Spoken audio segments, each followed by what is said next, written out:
दिनांक 19 डिसेंबर 2016च्या काहे दिया परदेस कार्यक्रमामध्ये शिवनी गौरीसाठी रबडी आणलेली असते। मात्र गौरी शिवला भेटलीच नसल्यानं अखेर तिला ते मिळतच नाही आणि सकाळी जेव्हा शिव उठून पाहतो त्यावेळी रबडी खराब झाल्याचं त्याच्या लक्षात येतं। तेव्हा तो स्वयंपाकघरात जाऊन आपली नाराजी गौरीला इशारा करत सरलाकडे व्यक्त करतो। अखेर गौरी शिवची माफी मागते। मात्र गौरी नंतर आजीच्या उपवासासाठी साबुदाण्याची खिचडी बनवण्यात मग्न होते। तिला सरला सांगते की आजी शेंगदाणे असलेले कोणतेच पदार्थ खात नाही, त्यामुळे ती आणखीनच विचारात पडते। त्यावेळी सरला उपवासाच्या पुऱ्या बनवण्याचं सुचवते। शिव देखील तिला मदत करणार असल्याचं सांगतो। स्वयंपाकघरात ज्यावेळी कोणीच नसतं त्यावेळी शिव तिच्यासोबत रोमांस करायला सुरुवात करतो। मात्र शिवची आई ज्यावेळी स्वयंपाकघरात येते त्यावेळी ती दोघांना अशा स्थितीत पाहून जामच चिडते।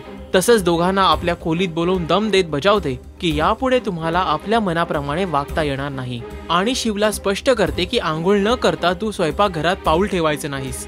निशा आपल्या सासरी येते आणि आजीकडे माफी मागू लागते। आजीला ती विनवणी करते की यापुढे मी कोणतीच चूक करणार नाही आणि मला फक्त एकच संधी द्या। मात्र आजी तिचं काहीच ऐकून घेण्यास तयार नसते। तिला निशाचं बोलणं देखील पटत नाही। काहे दिया परदेस कार्यक्रमात शिव आणि गौरीला यापुढे कोणकोणत्या गोष्टींसाठी घरातील मंडळींचा विरोध सहन करावा लागणार, आजी आणि नचिकेत निशाची चूक माफ करणार का, हे जाणून घेण्यासाठी पाहत रहा या मालिकेचे हायलाइट्स फक्त राजश्री मराठीवर। हाय, दिस इज दीपाली सय्यद। तुम्ही प्लीज सबस्क्राईब करा राजश्री मराठीवर।